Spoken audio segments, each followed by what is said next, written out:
सब समझ आएगा और अगर आपने पहले से कर लिया है तो फिर भी आप इस वीडियो को पूरा देखना, आपका रिवीजन हो जाएगा। तो हम स्टार्ट करते हैं चैप्टर 1 जो है हमारा केमिकल रिएक्शन एंड इक्वेशन। ठीक है? इस चैप्टर में सबसे पहले जो टॉपिक आपकी बुक में दिया दिया हुआ है वो है चेंजेस। तो हमारे आस-पास बहुत सारे चेंजेस होते रहते हैं, तो यहाँ पे आपको 2 टाइप के चेंजेस पढ़ने हैं। पहला है फिजिकल चेंज, सेकंड है केमिकल चेंज। तो हम पहले पढ़ते हैं फिजिकल चेंज। फिजिकल चेंज एक ऐसा चेंज है जिसमें जो भी सब्सटेंस इन्वॉल्व होता है उसकी आइडेंटिटी चेंज होने से पहले भी और चेंज होने के बाद भी सेम रहती है। जैसे मैं आपको एग्जांपल दूँ एक पेपर का। आप एक पेपर लीजिए, उसको फ़ोल्ड कीजिए, ठीक है? उसके बाद फ़ोल्ड करने के बाद भी उस पेपर की आइडेंटिटी वही है जो पेपर फ़ोल्ड करने से पहले थी। मतलब पहले भी वो पेपर ही था, फ़ोल्ड करने के बाद भी वो पेपर ही रहेगा। जैसे मैं दूसरा एग्ज़ाम्पल आपको देती हूँ वाटर का। अगर आप वाटर को फ्रीज़र में रखते हो तो उसका आइस बन जाएगा, लेकिन फ़ॉर्मूला उसका तब भी H2O ही है, उसकी केमिकल कंपोज़िशन तब भी H2O ही है और जो पहले पहले वाटर की फ़ॉर्म में था, जब भी उसकी का केमिकल कंपोज़िशन H2O ही थी, ठीक है? ये कुछ एग्ज़ाम्पल हैं फिज़िकल चेंज के। सेकंड है हमारा केमिकल चेंज।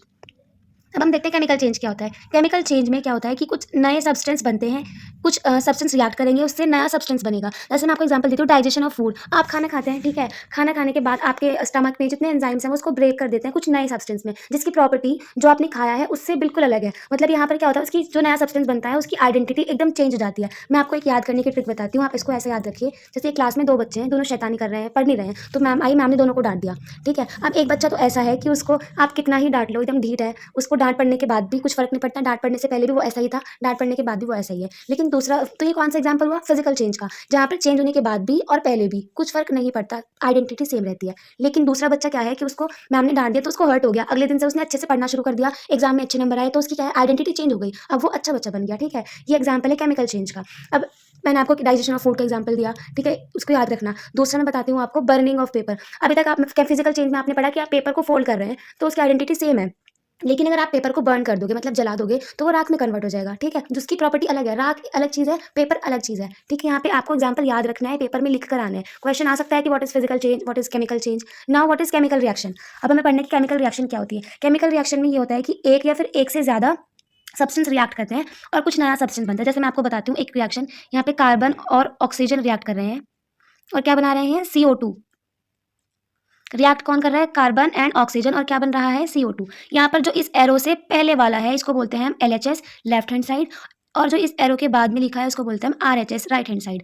यहाँ पे रिएक्ट कौन कर रहा है? कार्बन और ऑक्सीजन, तो इनको बोलेंगे हम रिएक्टेंट। ठीक है, रिएक्टेंट। और कार्बन डाइऑक्साइड को बोलेंगे हम प्रोडक्ट। इतना समझ में आया? एरो से पहले जो लिखा है वो है हमारा रिएक्टेंट्स, एरो के बाद जो लिखा है वो है हमारा प्रोडक्ट, ठीक है? तो यहाँ पे जो कार्बन है उसकी आइडेंटिटी अलग है, ऑक्सीजन एक गैस है जो कि हमारी O2 की फॉर्म में ही मिलती है, उसकी आइडेंटिटी अलग है और जो नया इन दोनों को मिलाकर जो बना है, इन दोनों को मिलाकर जो बना है कार्बन डाइऑक्साइड वो इन दोनों से अलग है। तो इसको हम बोलेंगे केमिकल रिएक्शन जिसमें एक या फिर एक से ज़्यादा सब्सटेंस रिएक्ट करेंगे और एक नया सब्सटेंस बनाएँगे जिसकी प्रॉपर्टी इन दोनों से अलग होगी, ठीक है? अब मैं आपको एक ऐसा आयन्स का चार्ट बना दिखाने वाली हूँ जिसको आपको याद रखना है, ठीक है? ये पेपर में मतलब नहीं आएगा लेकिन आपको फ़ॉर्मूले बनाने में आसानी रहेगी इस चार्ट को याद करने से, तो इसको मेरे साथ-साथ याद कर लो। सोडियम का जो सिंबल है वो होता है Na, पोटेशियम का K और सिल्वर का Ag। इन पर +1 का चार्ज है, कॉपर +1 की फॉर्म में भी एक्सिस्ट करता है, +2 की फॉर्म में भी एक्सिस्ट करता है, लेकिन आप इनको याद रखना बिल्कुल अच्छे से भूलना नहीं है। Na+ की फॉर्म में +1 जहाँ पे खाली प्लस लिखा है उसका मतलब +1 का चार्ज है, जहाँ पे खाली माइनस लिखा है वहाँ पे मतलब -1 का चार्ज है, ठीक है? ध्यान रखना। और ये तो ज़रूर याद रखना सल्फेट, सल्फेट का होता है SO4 2 नेगेटिव मतलब इस पे 2 माइनस का चार्ज होता है। ये आगे फॉर्मूले जब आप बनाओगे तब आएगा। और जितने भी ये हैलोजेंस हैं, ब्रोमाइड, यहाँ पे है आइड इन पे माइनस का चार्ज है, जहाँ पे लास्ट में आइड है ना, वहाँ पे माइनस का चार्ज है। क्लोराइड मतलब Cl माइनस, -1, ब्रोमाइड मतलब Br-1, आयोडाइड मतलब I-1, ठीक है? ऑक्साइड पे O2 नेगेटिव मतलब 2 और -2 का चार्ज होता है। अब हम देखेंगे balancing of chemical equation. Chemical equation को बैलेंस कैसे करते हैं? देखो मैंने आपको भी बताया LHS और RHS के बारे में, जैसे यहाँ पे C+ दूसरा रिएक्शन बताती हूँ। जैसे यहाँ पे H2 प्लस O2 मिलके क्या बन रहा है? H2O, ठीक है? यहाँ पे देखो, यहाँ पे LHS ये है H2 प्लस O2 और RHS H2O। रिएक्टेंट क्या है यहाँ पे? H2O, O2 और प्रोडक्ट क्या है? H2O। यहाँ पे देखो इनको हमें बैलेंस करना है। बैलेंस का मतलब ये है कि जितने भी LHS में हमारे एलिमेंट्स प्रेजेंट है, एटम्स प्रेजेंट है और RHS में जितने एलिमेंट्स प्रेजेंट है, उनके नंबर सेम करने हैं। यहाँ पे देखो आप H2 कितना है? H2 1 है, यहाँ पे भी H2 1 है, यहाँ पे O2 1 है, यहाँ पे ऑक्सीजन कितने हैं? 2, यहाँ पे हाइड्रोजन कितने हैं? 2, यहाँ पे देखो हाइड्रोजन कितने हैं? 2 और ऑक्सीजन कितना है? 1। मैं रिएक्शन सही से लिख देती हूँ, आई होप कि आपको समझ आए। देखो H2 plus O2 gives H2O। देखिए यहाँ पे H कितने हैं 2, यहाँ पे H कितने हैं 2, यहाँ पे ऑक्सीजन कितने हैं 2, यहाँ पे ऑक्सीजन एक ही है। तो हाइड्रोजन तो यहाँ पे बैलेंस है, यहाँ पे भी 2 है, यहाँ पे भी 2 है, लेकिन ऑक्सीजन यहाँ पे 2 हो रहा है, यहाँ पे 1 हो रहा है। तो आपको यहाँ पे क्या करना है, 2 से मल्टीप्लाई करनी पड़ेगी ना, तभी तो दोनों बैलेंस होंगे। तो यहाँ पे हमें क्या करना पड़ेगा, 2 से मल्टीप्लाई करनी पड़ेगी। जो मल्टीप्लाई करेंगे तो शुरू में करेंगे, यहाँ पे करेंगे। यहाँ पे ऑक्सीजन की यहाँ पे नहीं लिखना, सिर्फ यहाँ पे लिखना है, पहले लिखना है, ठीक है। पहले जैसे मैंने यहाँ पे लिखा और हाइड्रोजन से पहले। यहाँ पे कितने हो गए अब, यहाँ पे हाइड्रोजन 2 थे, यहाँ पे कितने हो गए 4, पहले 2 ये रहे 2 ये रहे, 2 तो पहले से ही, तब मैंने 2 यहाँ पे एक्स्ट्रा लगा दिए, तो यहाँ पे कितने हो गए 4। ऑक्सीजन कितने थे यहाँ पे 2 एलएचएस में, यहाँ पे भी 2 हो गए। ऑक्सीजन तो हो गए बैलेंस, हाइड्रोजन कितने हो गए 4। तो अब हाइड्रोजन यहाँ पे 4 है, यहाँ पे 2 है, तो यहाँ पे हमें 2 लगाना पड़ेगा एक्स्ट्रा। तो हम इससे पहले लिखेंगे 2, ठीक है। समझ आया आपको? नहीं समझ आया तो एक बार फिर से रिपीट करके देख लेना, ठीक है। अब हम एग्जाम्पल देखते हैं, barium chloride plus aluminium sulphate plus क्या बनाएंगे, ये barium sulphate and aluminium chloride. अब हम देखेंगे बेरियम क्लोराइड का फॉर्मूला क्या होता है, BaCl2। ये फॉर्मूला कैसे बना, किसी को समझ आता है? देखो बेरियम क्लोराइड ऐसे लिखते हैं हम। बेरियम का जो फॉर्मूला है, जो जिसका सिंबल है वो होता है Ba, और क्लोराइड को हम लिखते हैं Cl। मैंने आपको भी बताया, यहाँ पे आपको फॉर्मूले याद रखने हैं, ठीक है। क्लोराइड का होता है Cl माइनस, बेरियम का होता है Ba का होता है 2 चार्ज। यहाँ पे जब हम चार्ज लिखते हैं तो हम यहाँ पे प्लस माइनस नहीं लगाते, सिर्फ हम नंबर लिखते हैं, जो वैलेंसी होती है वो लिखते हैं। बेरियम पे 2 का चार्ज होता है, क्लोराइड पे 2 का चार्ज होता है, क्लोराइड पे -1 का चार्ज होता है। तो ये जब हम ऐसे करते हैं, क्रॉस कर देते हैं इनका, ठीक है। तो Ba पे कितना आया 1, यहाँ पे 1 लिखना नहीं है, मैं आपको समझा रही हूँ। फिर Cl के साथ कितना आया Cl2, ऐसे लिखते हैं, ठीक है। अब 1 लिखो या ना लिखो कोई फर्क नहीं पड़ता, तो हम इसको ऐसे लिख सकते हैं BaCl2। ये फॉर्मूला ऐसे बना आपका, यहाँ पर जो मैंने लिखा है, मैं आपको कलर चेंज करके दिखा देती हूँ। ये रहा यहाँ पे, Ba का जो चार्ज है वो +2 होता है, क्लोराइड का जो चार्ज है वो -1 होता है। तो फिर इनके चार्ज को हम इंटरचेंज कर देंगे। Ba के साथ जाएगा 1, तो यहाँ पे हमने 1 लिखा था, फिर मिटा दिया क्योंकि 1 लिखना नहीं है। Cl के साथ आएगा 2, तो यहाँ पे Cl2, ठीक है। यहाँ पे BaCl2 आपको समझ आया। अब एल्यूमिनियम सल्फेट मैंने आपको कहा था अभी, सल्फेट याद रखना है, SO4। एल्यूमिनियम पे चार्ज होता है 3 का, सल्फेट पे चार्ज होता है 2 का। तो Al के साथ क्या जाएगा, Al के साथ जाएगा 2 और सल्फेट के साथ जाएगा 3। अब सल्फेट एक SO4, इसमें 2 एलिमेंट्स हैं, तो हम इसको ऐसे लिखेंगे SO4, ये तो पूरा है, इसके पूरे के साथ जो चार्ज जाएगा वो जाएगा 3, मतलब पूरे के साथ जाएगा चार्ज। तो ऐसे हमने बेरियम क्लोराइड का फॉर्मूला लिखा, एल्यूमिनियम सल्फेट का फॉर्मूला लिखा। वैसे ही बेरियम सल्फेट का लिखेंगे अगर, तो देखो बेरियम सल्फेट में यहाँ पे बेरियम लिखेंगे, बेरियम पे कितना चार्ज होता है +2 का। जब हम इनको इंटरचेंज करेंगे तो 2 से 2 कट जाएगा, तो क्या बचेगा BaSO4। समझ आया आपको? अब हम देखेंगे एल्यूमिनियम क्लोराइड। एल्यूमिनियम क्लोराइड में क्या है, एल्यूमिनियम है और क्लोराइड है। एल्यूमिनियम पे चार्ज होता है 3 का, क्लोराइड पे होता है 1 का, तो इनको इंटरचेंज करेंगे तो क्या होगा AlCl3, ठीक है।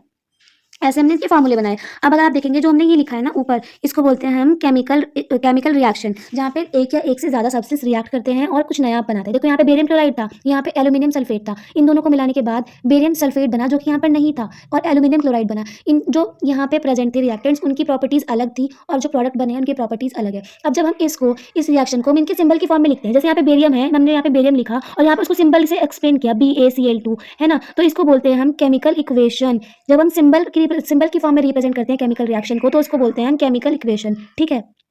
अब हम आगे बढ़ते हैं। यहाँ पे दूसरा हमारा एग्जांपल है, एल्यूमिनियम प्लस वाटर मिलके क्या बना रहे हैं, Al2O3 प्लस हाइड्रोजन गैस, ठीक है। पहले मैं आपको इसका बैलेंसिंग सिखाती हूँ, मैंने बैलेंसिंग नहीं बताई इस रिएक्शन में। देखो यहाँ पे क्या है, Ba कितना है, Ba 1 है, यहाँ पे भी 1 है, तो बैलेंस है। Cl2 कितना है, यहाँ पे Cl कितना है 2, यहाँ पे 3 है, तो इसको कैसे बैलेंस करेंगे, यहाँ पे 2 है, यहाँ पे 3 है, तो यहाँ पे भी 2 से मल्टीप्लाई करेंगे तो क्या आ जाएगा, यहाँ पे कितने हो जाएंगे Cl 3, देखो यहाँ पे 2 है और यहाँ पे 3 है, इसकी मल्टीप्लाई कर दो, 2 3 6, तो Cl कितने हो गए 6, यहाँ पे कितने हैं 2, यहाँ पे 3 लगा दो, तो यहाँ पे कितने क्लोराइड कितने हो गए 3 2 6, मतलब यहाँ पे 6 हो गए, यहाँ पे 6 हो गए। लेकिन यहाँ पे बेरियम कितने हो गए, 3 बेरियम हो गए। अब यहाँ पे एक ही बेरियम है, तो अब यहाँ से 3 से मल्टीप्लाई करो, बेरियम क्या हो गए पूरे, यहाँ पे भी 3, यहाँ पे भी 3, यहाँ पे क्लोरीन कितने हो गए 3 2 6, और यहाँ पे कितने हो गए, यहाँ पे भी 6 हो गए। अब एल्यूमिनियम को बैलेंस करते हैं, यहाँ पे कितने एल्यूमिनियम है 2, यहाँ पे भी कितने हैं 2, यहाँ पे SO4 कितने हैं 3, और यहाँ पे SO4 कितने हैं 3। रिएक्शन हमारी बैलेंस हो गई। इसको ऐसे बैलेंस कर सकते हैं, या फिर आप बॉक्स बना के, जैसे आपकी बुक में NCERT में दिखाया गया है, आप उसको वैसे भी कर सकते हैं। अब दूसरा एग्जाम्पल है हमारा एल्यूमिनियम प्लस वाटर Al2O3, ठीक है। अब कुछ बच्चों को रिएक्शन में प्रोडक्ट बनाने में प्रॉब्लम होती है, जैसे यहाँ पे एल्यूमिनियम है, H2O है, इन दोनों को मिला के आपको कैसे पता चलेगा कि यहाँ पे Al2O3 बनेगा, तो आप इसको ऐसे याद रखो, जैसे यहाँ पे H2O है, यहाँ पे H2O है, ये एल्यूमिनियम के ऊपर प्लस का चार्ज होता है, और H2O में हाइड्रोजन के ऊपर प्लस का चार्ज होता है, और ऑक्सीजन के ऊपर माइनस का चार्ज होता है, ऑक्सीजन के ऊपर माइनस का चार्ज होगा। तो एल्यूमिनियम किससे रिएक्ट करेगा, प्लस चार्ज है इसके ऊपर, तो ये माइनस वाले से रिएक्ट करेगा। एल्यूमिनियम किससे रिएक्ट करेगा, ऑक्सीजन के साथ। तो यहाँ पे अगर हम Al लिखें और यहाँ पे ऑक्सीजन लिखें, तो एल्यूमिनियम के ऊपर चार्ज होता है हमारा 3 का, और यहाँ पे ऑक्साइड के ऊपर चार्ज होता है हमारा 2 का, तो ऐसे एक्सचेंज कर देंगे, तो Al2O3 ऐसे ये प्रोडक्ट बनेगा, ठीक है। अब हम इसको बैलेंस करते हैं, हम इसको रिएक्शन को बैलेंस करते हैं। यहाँ पे कितने एल्यूमिनियम है, LHS में एक एल्यूमिनियम है, यहाँ पे 2 एल्यूमिनियम है, तो हमें क्या करना पड़ेगा, यहाँ पे 2 से मल्टीप्लाई करनी पड़ेगी ताकि एल्यूमिनियम बैलेंस हो जाए। यहाँ पे कितने H2O है, यहाँ पे कितने H है, 2, यहाँ पे कितने, यहाँ पे भी 2 है, ये तो दोनों बैलेंस हो गए। अब हम ऑक्सीजन को देखते हैं, यहाँ पे कितने ऑक्सीजन है, सिर्फ 1, और यहाँ पे कितने 3, तो हमें यहाँ पे 3 से मल्टीप्लाई करनी पड़ेगी। अगर हम 3 से मल्टीप्लाई कर दी तो यहाँ पे हाइड्रोजन भी तो थे पहले से, अब वो डिस्टर्ब हो गए, तो अब यहाँ पे हाइड्रोजन कितने हो गए 6, और यहाँ पे कितने हैं 2, तो हम यहाँ पे 3 से मल्टीप्लाई करेंगे ताकि बैलेंस हो जाए। अब देखो एल्यूमिनियम 2 है, यहाँ पर भी 2 है, यहाँ पे कितने हाइड्रोजन है 6, यहाँ पे कितने हैं 6, यहाँ पे एल्यूमिनियम कितने हैं 2, यहाँ पे भी 2 है, यहाँ पे 3 है ऑक्सीजन है, यहाँ पे भी 3 ऑक्सीजन है, मतलब रिएक्शन क्या हो गई, बैलेंस। अब हम आगे बढ़ते हैं। सेकंड रिएक्शन हमारी MnO2 प्लस HCl, दोनों मिलकर क्या बना रहे हैं, MnCl2 प्लस वाटर। यहाँ पे Mn कितना है 1, यहाँ पे भी कितना है 1, यहाँ पे ऑक्सीजन कितने हैं 2, यहाँ पे कितना है 1, तो यहाँ पे 2 से मल्टीप्लाई कर देते हैं ऑक्सीजन को बैलेंस करने के लिए। अब हमारे Mn बैलेंस हो गए, ठीक है, ऑक्सीजन हमारे कितने थे 2, यहाँ पे ऑक्सीजन भी बैलेंस हो गए। अब हम हाइड्रोजन को बैलेंस करते हैं, यहाँ पे कितना है 1, और यहाँ पे कितने हैं 4, 2 हमने अब लगाए, 2 पहले से थे, मतलब 4 हो गए, तो हम यहाँ पे 4 लिखेंगे, ठीक है। अब हाइड्रोजन हमारे बैलेंस हो गए। अब Cl देखना है, Cl यहाँ पे कितने हैं 2, और ये 2, मतलब 4Cl2 Cl है यहाँ पे भी 4Cl है, मतलब रिएक्शन बैलेंस हो गई। अब आगे बढ़ते हैं, यहाँ पे है हमारी FeSO4 मतलब फेरस सल्फेट, हीट की प्रेजेंस में क्या बनाएगा, Fe2O3 SO2 और SO3। अब हम इसको बैलेंस कैसे करेंगे, यहाँ पे देखो, यहाँ पे Fe कितना है 1, यहाँ पर कितना है 2, तो यहाँ पे हमें 2 से मल्टीप्लाई करनी पड़ेगी बैलेंस करने के लिए। यहाँ पे Fe बैलेंस हो गए। अब देखते हैं हम सल्फर, यहाँ पे सल्फर कितने हैं 2, और यहाँ पे कितने हैं 1 और 2, मतलब ये भी बैलेंस है सल्फर। अब ऑक्सीजन देखते हैं, यहाँ पर कितने ऑक्सीजन है 4, 4 हमारे पास पहले से, तो 2 हमने अब लगाए, लेकिन इसको मल्टीप्लाई करनी होती है। ऑक्सीजन कितने हो गए हमारे पास 4 2 8, यहाँ पे 3 है, यहाँ पे 2 है 5, और यहाँ पे 3 है 8, मतलब ये रिएक्शन जो है हमारी बैलेंस हो गई। हम आगे बढ़ते हैं।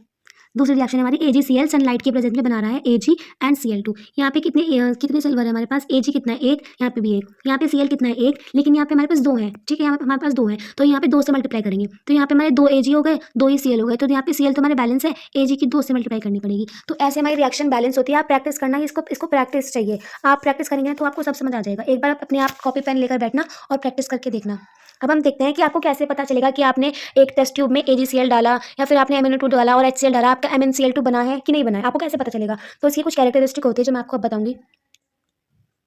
देखो, या तो उसमें कलर चेंज होगा। आपने जैसे कि एक एग्जांपल बताती हूँ मैं आपको, आपने एक टेस्ट ट्यूब में आयरन लिया और कॉपर सल्फेट मतलब CuSO4 डाला। CuSO4 हमारा ब्लू कलर का होता है, ठीक है। जब आप इसको टेस्ट ट्यूब में डालेंगे तो आपको FeSO4 बन जाएगा। आपको कैसे पता चलेगा कि ये FeSO4 बना कि नहीं बना, तो क्या होगा कि इसका कलर चेंज हो जाएगा। पहले से ये ब्लू कलर का था, अब ये ब्लू ग्रीन या फिर ग्रीन कलर का दिखेगा आपको, तो आपको समझ आ जाएगा कि हमारा जो टेस्ट ट्यूब में रिएक्शन था वो हो गया, कंप्लीट हो गया। या फिर टेम्परेचर चेंज होगा, जैसे अगर आप कैल्शियम ऑक्साइड लें टेस्ट ट्यूब में या फिर उसमें वाटर डाल दें तो क्या बन जाएगा, CaOH2 बन जाएगा, कैल्शियम हाइड्रोक्साइड। CaO को क्या बोलते हैं हम, क्विक लाइम, इसको बोलते हैं हम क्विक लाइम, ठीक है, इसको लिख लेना कहीं पे। सी कैल्शियम ऑक्साइड को हम बोलते हैं क्विक लाइम, और देखिए इसको बोलते हैं हम स्लेक्ड लाइम।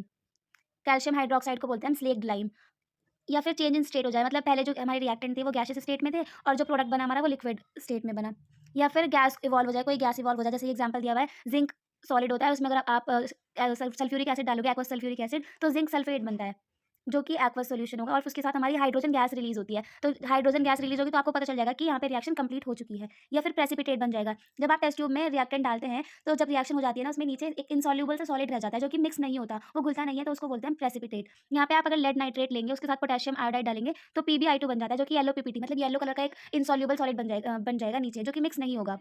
अब आप देखेंगे कि रिएक्शन भी ना 2 टाइप की होती है अगर टेम्परेचर के बेसिस पे। या तो होती है, एक होती है हमारी एंडोथर्मिक रिएक्शन, एक होती है एक्सोथर्मिक। एक्सोथर्मिक का मतलब, एक्सो का मतलब कि हीट रिलीज हो रही है, इसमें हीट रिलीज होगी। जैसे कैल्शियम ऑक्साइड, मैंने रिएक्शन ऊपर भी बताई है, कैल्शियम ऑक्साइड अगर वाटर के साथ रिएक्ट करेगा तो कैल्शियम हाइड्रोक्साइड बनता है, उसके साथ एक हीट रिलीज होती है। एक्सोथर्मिक रिएक्शन में हीट रिलीज होती है, एंडोथर्मिक रिएक्शन में आपको हीट देनी पड़ती है। जैसे यहाँ पे कैल्शियम कार्बोनेट है, आप इसको हीट दोगे तभी ये ब्रेक करेगा कैल्शियम ऑक्साइड में और CO2 में। एंडोथर्मिक में हीट आपको देनी पड़ती है, एनर्जी एब्जॉर्ब होती है, और एक्सोथर्मिक में एनर्जी रिलीज होती है। अब हम देखेंगे types of chemical reaction. Chemical reaction कितने टाइप की होती हैं। पहली है कॉम्बिनेशन रिएक्शन।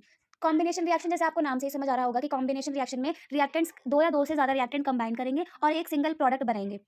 जैसे कैल्शियम ऑक्साइड रिएक्ट कर रहा है वाटर के साथ और क्या बनेगा, कैल्शियम हाइड्रोक्साइड। यहाँ पे 2 रिएक्टेंट्स रिएक्ट कर रहे हैं, कंबाइन कर रहे हैं और एक प्रोडक्ट बन रहा है, इसलिए इसको बोलेंगे कॉम्बिनेशन रिएक्शन। ये जो कैल्शियम हाइड्रोक्साइड बनता है ये व्हाइट वॉशिंग में यूज होता है। अब अगर जैसे कि हम व्हाइट वॉशिंग कर देते हैं, उसके बाद 2-3 दिन तक हम उसको छोड़ देते हैं, ऐसे ही व्हाइट वॉशिंग करने के बाद 2-3 दिन उसको ऐसे ही दीवार को ऐसे ही छोड़ देते हैं, तो वो कार्बन डाइऑक्साइड के साथ रिएक्ट कर जाता है, कैल्शियम हाइड्रोक्साइड रिएक्ट कर जाता है कार्बन डाइऑक्साइड के साथ और बना लेता है calcium carbonate CaCO3। White washing के लिए क्या यूज़ होता है हमारा कैल्शियम हाइड्रोक्साइड। जब हम इसको व्हाइट वॉश करने के बाद 2-3 दिन तक दीवार को ऐसे छोड़ देते हैं तो वो हमारे आस-पास कितनी सारी कार्बन डाइऑक्साइड है, हम कितनी कार्बन डाइऑक्साइड रिलीज़ करते हैं, तो वो उसके साथ रिएक्ट करने के बाद कैल्शियम कार्बोनेट बन जाता है, जो कि हमारी वॉल को शाइनी अपीयरेंस देता है। अब और एग्जांपल देख लीजिए आप कॉम्बिनेशन रिएक्शन के। यहाँ पे हाइड्रोजन गैस रिएक्ट कर रही है ऑक्सीजन से और क्या बना रही है वाटर, या फिर यहाँ पे कार्बन ऑक्सीजन रिएक्ट करके क्या बना रहा है कार्बन डाइऑक्साइड। आगे बढ़िए। अब हम सेकंड रिएक्शन देखते हैं डिकम्पोजिशन रिएक्शन। डिकम्पोजिशन रिएक्शन में क्या होता है कि जैसे ये क्या है कॉम्बिनेशन रिएक्शन की जस्ट ऑपोजिट है। कॉम्बिनेशन रिएक्शन में क्या हुआ कि दो या फिर दो से ज्यादा रिएक्टेंट कंबाइन होने के बाद एक सिंगल प्रोडक्ट बना रहे हैं, लेकिन डिकम्पोजिशन में क्या हुआ कि एक रिएक्टेंट ब्रेक होगा और दो या दो से ज्यादा प्रोडक्ट बनाएगा। इसका कॉम्बिनेशन रिएक्शन का जस्ट ऑपोजिट होता है डिकम्पोजिशन रिएक्शन में। अब डिकम्पोजिशन रिएक्शन भी हमारी 3 टाइप की होती है। पहली है हमारी थर्मल डिकम्पोजिशन। थर्मल का मतलब क्या है एनर्जी, हीट, ठीक है, हीट से रिलेटेड होता है थर्मल। तो वो रिएक्शन जहाँ पर हीट का यूज होता है डिकम्पोजिशन के लिए। डिकम्पोजिशन मतलब ब्रेक डाउन। जहाँ जैसे मैंने आपको रिएक्शन ऊपर बताई कैल्शियम कार्बोनेट जो है ब्रेक करता है हीट की प्रेजेंस में कैल्शियम ऑक्साइड में और CO2 में। कैल्शियम कार्बोनेट को हीट चाहिए इसलिए थर्मल डिकम्पोजिशन का एग्जाम्पल है। यहाँ पे एक एक रिएक्टेंट है जो कि ब्रेक कर रहा है दो या दो से ज्यादा रिएक्टेंट प्रोडक्ट में, तो यहाँ पे हीट का यूज हो रहा है इसलिए इसको बोलेंगे थर्मल डिकम्पोजिशन। हम आगे बढ़ते हैं। दूसरा जो हमारा टाइप है इसका इलेक्ट्रोलिटिक डिकम्पोजिशन। इलेक्ट्रोलिटिक में क्या है कि इलेक्ट्रिकल एनर्जी का हम यूज करते हैं। जैसे पहले एग्जांपल है वाटर का। वाटर का अगर हम वाटर में इलेक्ट्रिक करंट पास करेंगे तो एक हाइड्रोजन गैस रिलीज होगी, एक ऑक्सीजन गैस रिलीज होगी, ठीक है। ऐसे एग्जांपल है हमारा NaCl सोडियम क्लोराइड का। जब हम यहाँ पे इलेक्ट्रिक करंट पास कराते हैं तो सोडियम सॉलिड अलग हो जाता है, क्लोरीन गैस रिलीज होती है। थर्ड एग्जांपल है फोटो डिकम्पोजिशन या फोटोलिसिस। फोटो डिकम्पोजिशन का मतलब हमारा है कि सनलाइट की प्रेजेंस में, लाइट की प्रेजेंस में जो रिएक्शन है डिकम्पोजिशन रिएक्शन होगी उसको बोलेंगे फोटो डिकम्पोजिशन। जैसे AgCl सिल्वर क्लोराइड सनलाइट के प्रेजेंस में ब्रेक होता है Ag में और क्लोरीन गैस रिलीज होती है। अब आप देखेंगे थर्ड जो हमारी टाइप ऑफ रिएक्शन है दैट इज डिस्प्लेसमेंट रिएक्शन। जैसे कि आपको नाम से ही पता चल रहा है डिस्प्लेसमेंट। डिस्प्लेसमेंट मतलब एक जो रिएक्टिव एलिमेंट है, मतलब जो ज्यादा रिएक्टिव एलिमेंट है वो डिस्प्लेस कर देगा लेस रिएक्टिव एलिमेंट को। जैसे इसके भी दो टाइप है। पहला है हमारा सिंगल डिस्प्लेसमेंट रिएक्शन जहाँ पे सिर्फ एक एलिमेंट डिस्प्लेस करेगा दूसरे एलिमेंट को। जैसे यहाँ पे जिंक कॉपर सल्फेट था, यहाँ पे जिंक अकेला था और कॉपर सल्फेट अलग से एक कंपाउंड था। जिंक क्या करेगा, ध्यान से देखो, जिंक क्या करेगा सल्फेट को अपने साथ ले जाएगा, जिंक सल्फेट, और कॉपर को अलग छोड़ देगा, ठीक है। जिंक सल्फेट के साथ रिएक्ट कर जाएगा, कॉपर को अलग छोड़ देगा। सिंगल डिस्प्लेसमेंट मतलब एक एटम था, जो एक एलिमेंट था उसने दूसरे कंपाउंड के साथ रिएक्शन की है, इसलिए इसको बोलेंगे हम सिंगल डिस्प्लेसमेंट रिएक्शन। आप डेफिनेशन पढ़ सकते हैं। It is a type of chemical reaction where an element reacts with a compound and takes the place of another element in that compound. दूसरे एलिमेंट की जगह ले लेता है। जैसे यहाँ पे जिंक ने किसकी जगह ले ली, कॉपर की जगह ले ली और कॉपर को डिस्प्लेस कर दिया। जिंक ने कॉपर की जगह ले ली और कॉपर को डिस्प्लेस कर दिया। अब हम आगे बढ़ते हैं। जैसे यहाँ पे ये अलग एग्जांपल है iron Fe plus CuSO4 react करके आप क्या बना रहे हैं FeSO4। कैसे बन रहा है, यहाँ पे Fe है, Fe क्या कर रहा है कॉपर को अलग निकाल दे रहा है और कॉपर को अलग निकाल दिया इसने और कॉपर की जगह खुद ले रहा है, मतलब कॉपर को डिस्प्लेस कर दिया और खुद उसकी जगह ले ली। अब हम देखेंगे डबल डिस्प्लेसमेंट। डिस्प्लेसमेंट के कितने टाइप पढ़े आपने, सिंगल डिस्प्लेसमेंट और अब पढ़ेंगे हम डबल डिस्प्लेसमेंट। डबल डिस्प्लेसमेंट में क्या होता है कि यहाँ पे दो कंपाउंड्स रिएक्ट कर रहे हैं और म्यूचुअल एक्सचेंज होता है। मतलब यहाँ पे Na है, आप देखो यहाँ पर Na किसके साथ जाएगा Cl के साथ और B किसके साथ जाएगा SO4 के साथ। इसको ऐसे समझो, सोडियम Na के पास प्लस चार्ज है, सल्फेट के पास माइनस चार्ज है, बेरियम मतलब Ba के पास प्लस चार्ज है, क्लोराइड के पास माइनस चार्ज है, तो Na के पास प्लस चार्ज है तो ये इस वाले इसके माइनस के साथ रिएक्ट कर जाएगा। Na किसके साथ रिएक्ट करेगा Cl के साथ। यहाँ पे इस पे प्लस चार्ज था Ba पे, ये किसके साथ रिएक्ट करेगा सल्फेट के साथ, तो यहाँ पे Ba NaCl और BaSO4 ऐसे बन जाएगा। ये होती है हमारी डबल डिस्प्लेसमेंट रिएक्शन। अब देखेंगे ऑक्सीडेशन रिएक्शन क्या होती है। ऑक्सीडेशन रिएक्शन वो होती है जिसमें ऑक्सीजन का एडिशन हो या फिर हाइड्रोजन का रिमूवल हो। जैसे एक एग्जांपल है कॉपर प्लस O2 क्या बना रहा है CuO। देखो यहाँ पे कॉपर के साथ ऑक्सीजन नहीं था लेकिन यहाँ पे कॉपर ऑक्साइड बन रहा है। यहाँ पे क्या हुआ, कॉपर का ऑक्सीडेशन हो रहा है, किसकी प्रेजेंस में, ऑक्सीजन की प्रेजेंस में। ऐसे ही हम देखेंगे रिडक्शन रिएक्शन। रिडक्शन में क्या होता है, तो हाइड्रोजन रिमूव हो जाए, अगर हाइड्रोजन रिमूव होगी तब भी रिडक्शन है, या हाइड्रोजन ऐड होगी तब भी रिडक्शन है। देखो यहाँ पे H2 प्लस F2 क्या बना रहा है HF। ये कैसे बन रहा है, यहाँ पे हाइड्रोजन का एडिशन हो रहा है इसलिए इसको बोलेंगे रिडक्शन रिएक्शन। रिडॉक्स रिएक्शन क्या होती है, रिडॉक्स रिएक्शन वो होती है जिसमें ऑक्सीडेशन भी और रिडक्शन भी एक साथ हो जाए साइमल्टेनियसली, मतलब एक साथ। जैसे एग्जांपल देखोगे यहाँ पे MnO2 लिखा है और यहाँ पे MnCl2 बन रहा है, ठीक है। यहाँ पे Mn के साथ क्या था O2 था और यहाँ पे Mn के साथ Cl2 है, मतलब O2 हट गया।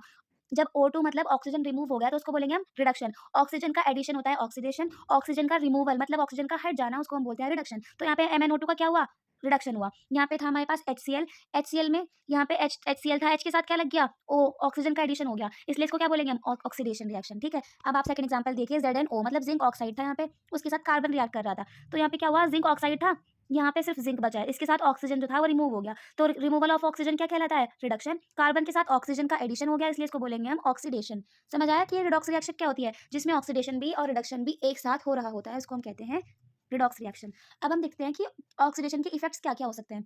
आपने देखा होगा कई बार हमारी छतों पर आयरन का पीस या कुछ पड़ा मेटल वगैरह पड़ा रह जाता है, तो उस पे एक लेयर बन जाती है, ज़ंग लग जाता है, तो उसको क्या बोलते हैं हम कोरोजन।